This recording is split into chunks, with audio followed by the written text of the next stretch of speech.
Hey y'all, I'm Jacob and you are watching the Prepper's Bunker Outdoors. I want to do this video on a few of the things that I am looking for or would be looking for as someone looking to get into mountain biking as an adult for the first time. Now, I'm about 30-ish years old, and if you're anything like me, you probably grew up to some degree on a BMX bike. And you might have even ridden mountain bikes in the 90s and 2000s and thought that they were terrible. Tall, awkward, chains falling off, bad suspension, clunky, heavy, and for the most part, of course, I'm talking about Walmart grade bikes, but compared to today, even the good bikes had a lot of these attributes. So I have been getting into some mountain bike videos. I'm going to be making a lot more mountain bike content for you guys because I believe that mountain biking is an absolutely incredible low impact way to get you to start exercising in a way that you can thoroughly enjoy. And if you enjoy it, you will continue doing it and do it often. This is a prepping channel, and the one thing that all of these prepping channels lack, they're always talking about go and buy this and go and do that and go and buy the other, but they fail to talk about the importance of being in shape for anything that you are prepping for. And the further out of shape that you are, the more daunting and difficult it is to get back into shape. So here's a few things that I want to talk about. What I'm going to be looking for, by the way, this is a Patreon driven video. So if you want to get your first mountain bike and you want to get some advice, consider joining my Patreon. Donate $1 a month. It'll help me get to my goal. You guys help me do so much. I will be purchasing the best, most affordable mountain bike that I can find, and my 200-pound self will smash on it and ride it relatively aggressively to see if it's likely to hold up for you. So here's what I'm going to look for.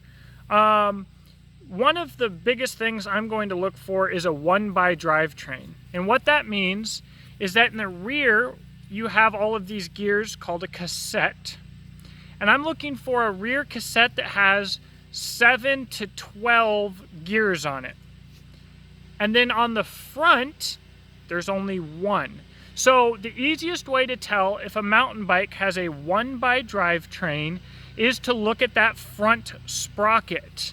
If there's only one sprocket there, it's a 1x drivetrain. And what that means is you only have one gear shifter. One of the things that frustrated so many new mountain bike people is having a gear shifter on both sides, understanding how to get the perfect gear shifting on both sides. A lot of times it was a twist shifter, so you could accidentally shift out of the gear that you wanted. And just overall, the shifting experience, in my opinion, on 2X or 3X drivetrains, especially on beginner level mountain bikes, has always been, and probably always will be, awful. The 1x drivetrain, in my opinion, gives you all of the gears you need without any of the extra complication. It's easy to use, it's simple, it's just fantastic. I think it's one of the biggest innovations from my perspective in the mountain biking community. The other thing that I'm going to look for is a hardtail, and what that means is basically just that there's no suspension in the back. What that does is every time you pedal, you're using force, and that force is pushing down. If the force that you're pushing down goes into sagging that back shock, you're losing energy. Full suspension bikes can feel like they just suck the energy out of you while you're pedaling them, especially if you're new, especially if you're a beginner. And they're more complicated, they're more expensive, they're harder to maintain, they're more to maintain, and also they make shifting more clunky and more difficult. So to have really, really nice shifting on a full suspension bike, you need to have a nicer drivetrain than you do on a hardtail. On a hardtail, you can have a more affordable drivetrain and still have pretty nice, crisp shifting.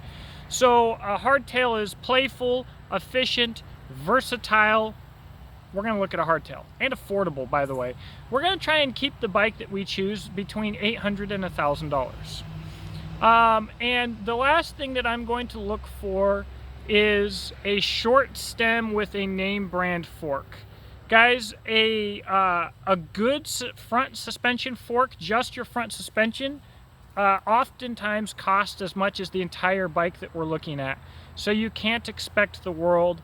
A less expensive fork is going to be heavier, louder, not perform as well, etc. But we want a name brand fork, so at least we can get some quality, we can get some rebuildability. And the short stem, I guess this is going to go with a low seat height, or low potential seat height also. The combination of a name brand fork, a short stem, and a saddle that you can put really low allows you to feel more like you're on that BMX bike that you probably remember. That thing that's so much lower and so much more controllable than the mountain bikes of old. You can drop that seat, you can let the bike move, you can really get comfortable on top of it. So those are the things that I'm going to be looking at. The bike that I've been showing here is a Marin Bobcat. It's probably the bike that I think I'll choose from City Grounds. Their prices look great. They have free shipping. We're looking at about $800. I have not been able to find a mountain bike that meets my criteria at this point for less than $800 shipped. If you know of one, let me know. Now, the way I'm going to do this is going to be funded through Patreon. So if you're really excited about potentially seeing the best bang for the buck bike, again, consider supporting me on Patreon, and you can be a part of all of this for a couple of bucks. We're going to save up. I'm going to buy the bike. I'm going to test the crap out of this thing, guys. I'm going to ride this thing in the city. I'm probably going to ride this thing in the skate park, which is not going to do me any good because I'm not good in the skate park, but we'll go have some fun, catch some air, right? And I'm going to ride this thing on some normal trails, and I'm going to try and hit some downhill trails. And we're going to be looking at everything, at the brakes, at longevity. We're going to see if I break bearings, if I ruin bearings, if things are greased, how easy it is to adjust everything. We're going to look at all of this stuff. And at the end of the testing, if nothing has broken, the bike will be given away.